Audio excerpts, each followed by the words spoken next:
Hello YouTube, this is Dazza the cameraman. Today is Tuesday the 8th of July 2014 and this is a second video response to ZeroPointUFO, who uploaded this video back on the 14th of May 2014. We're being sprayed, Chemtrail in progress, Taylor's Hill, 15th of May 2014. And as we can see from the description, ZeroPointUFO claimed that this was an aircraft that was spraying him with chemtrails over Melbourne, Australia. Let's have a quick look at that video, and as we can see, it appears to be a 747 4-engine aircraft flying right over him, and we can see these trails coming out from directly behind the engines, forming these white trails. Now this video is only 1 minute long, and we can see a good close-up of the aircraft as it flies over until it becomes out of view, obscured by a building, and then we see a further 10 seconds of the video where we're looking at just the contrails from a fairly zoomed in view. So here we go, there's the last 10 seconds where we see the contrails immediately behind the aircraft. Now, I responded to this video by leaving a comment underneath, and let's find that comment. I posted here, but aren't those trails coming out of the 4 engines? That makes them contrails, not chemtrails in my book. How do you explain that? And ZeroPoint responded, and we had a discussion backwards and forwards with different points, and I'll post a link in the description area so you can check these out if you want to. Now, as you can see, I also responded with my first response video where I commented here is an interim response for you, ZeroPointUFO, and I linked to my video Chemtrails response to questions by ZeroPointUFO and others, which is this video here, which I uploaded on the 15th of May 2014. Then further down in the discussion, ZeroPoint came back to me with a 154-line essay where he was trying to prove to me the existence of chemtrails and disproving my opinion that what we're seeing in his video were actually contrails. So here is his response, and as you can see, it sort of goes on and on and on and on and on. There was quite a bit that he posted there, so there was quite a lot to reply to. But anyway, what I did was copy all of that into a Word document so that I could respond to it line by line, point by point, and it has taken me a while to get back to ZeroPoint, so for that I apologize.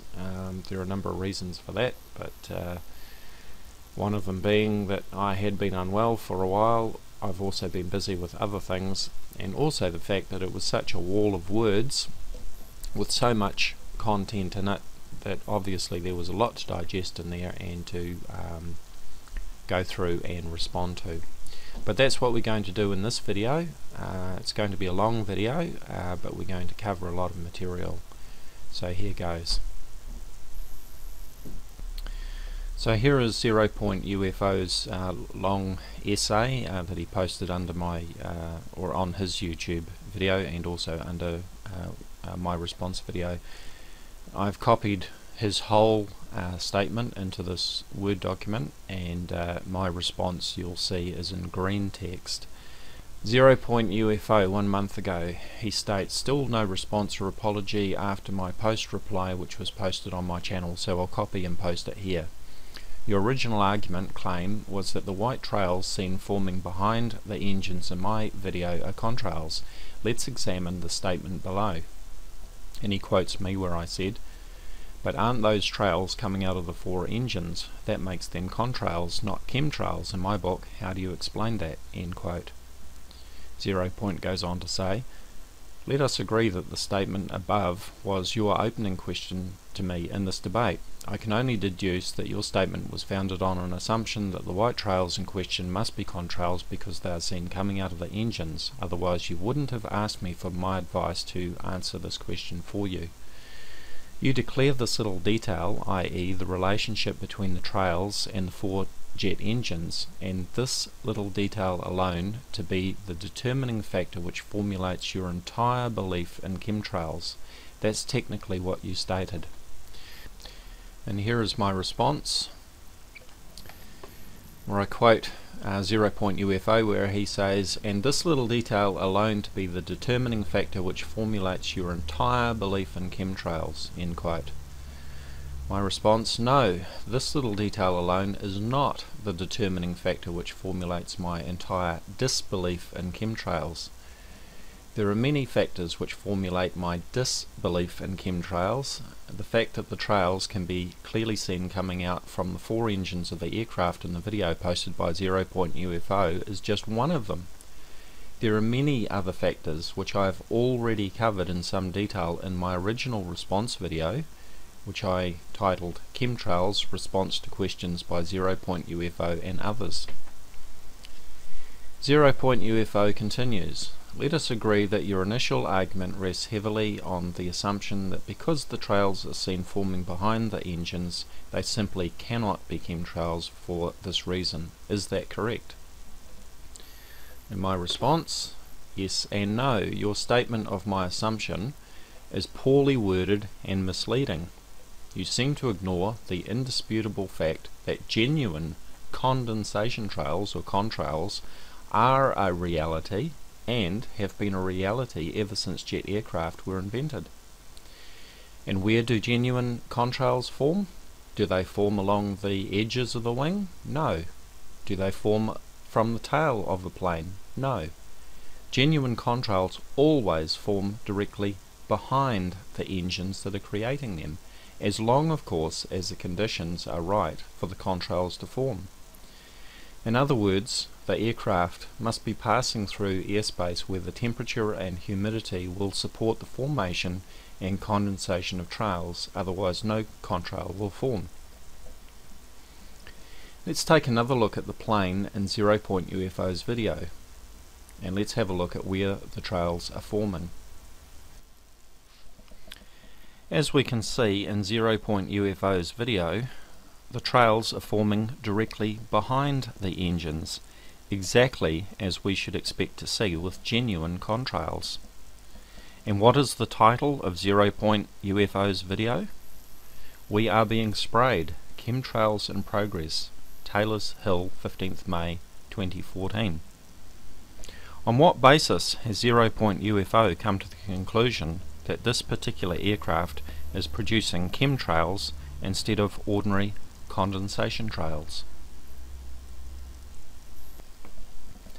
I can use the same logic that ZeroPointUFO has used above and turn it back on him, saying, I can only deduce that your statement was founded on an assumption that the white trails in question must be chemtrails because they are seen coming out of the engines.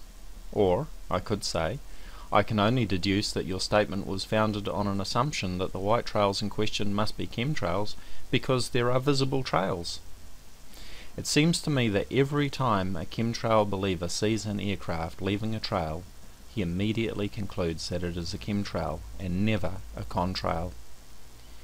ZeroPointUFO's video is only 1 minute long, and we mostly see a close-up of the aircraft leaving the trail. We lose sight of the plane only 10 seconds before the end of the video, then we see a further 10 seconds of the trail that was left immediately behind the aircraft. Again I ask, on what basis has ZeroPointUFO come to the conclusion that this particular aircraft is producing chemtrails instead of ordinary condensation trails?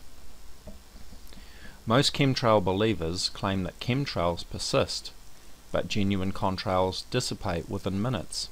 Given that we only saw a 1 minute close-up of the plane and a short section of the remaining trail for only 10 seconds after the plane was lost from view, I don't understand how or why ZeroPointUFO was able to conclude that this was a chemtrail instead of a contrail. On what basis? In part 2 of this video we will look at ZeroPointUFO's claims that trimethylaluminum or TMA is used in spraying chemtrails.